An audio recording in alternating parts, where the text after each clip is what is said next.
ঈদের আগে ২ শনিবার খোলা থাকবে প্রাথমিক বিদ্যালয়। এ সংক্রান্ত বিজ্ঞপ্তি প্রকাশ করা হয়েছে। বলা হয়েছে আসন্ন ঈদুল আজহার আগে ১৭ ও ২৪ মে শনিবার দেশের সব সরকারি প্রাথমিক বিদ্যালয় খোলা রাখার নির্দেশনা দিয়েছে প্রাথমিক ও গণশিক্ষা মন্ত্রণালয়।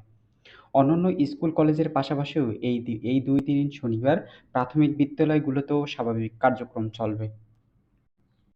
আরও জানিয়েছেন বুধবার ১৪ মে প্রাথমিক ও গণশিক্ষা মন্ত্রণালয়ের উপসচিব শামসুল আরিফের স্বাক্ষর করা এক নির্দেশনায় বিষয়টি জানানো হয়েছে।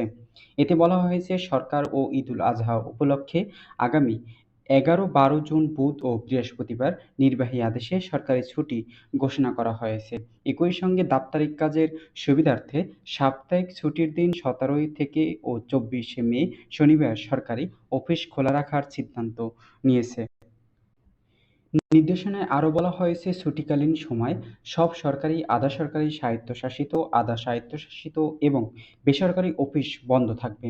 তবে পূর্বের ঘোষণা অনুযায়ী ১৭ মে, ২৪ মে সাপ্তাহিক ছুটির দিন সব সরকারি, আধা-সরকারি, স্বায়ত্তশাসিত, আধা-স্বায়ত্তশাসিত এবং বেসরকারি অফিস খোলা থাকবে। এই প্রেক্ষাপটে আগামী ১৭ মে, ২৪ মে শনিবার সাপ্তাহিক ছুটির দিনে অফিস ও প্রাথমিক বিদ্যালয় খোলা রাখার বিষয়ে পরবর্তী পদক্ষেপ নেওয়ার জন্য মাঠ পর্যায়ে সব অফিসকে নির্দেশ দেওয়া হয়েছে। এর আগে গত ৭ই মে শিক্ষা মন্ত্রণালয় সব ধরনের মাধ্যমিক স্কুল কলেজ ১৭ ও ২৪ মে খোলা রাখার নির্দেশনা দেয়। তবে প্রাথমিক বিদ্যালয় খোলা রাখা হবে কিনা এমন সিদ্ধান্তহীনতার মধ্যেও বুধবার এই নতুন সিদ্ধান্ত হলো। এই সিদ্ধান্তের ফলে ঈদের আগে অতিরিক্ত ২ শনিবার প্রাথমিক বিদ্যালয়গুলোতে স্বাভাবিক পাঠদান কার্যক্রম চলবে বলে জানিয়েছেন প্রাথমিক ও গণশিক্ষা মন্ত্রণালয় থেকে।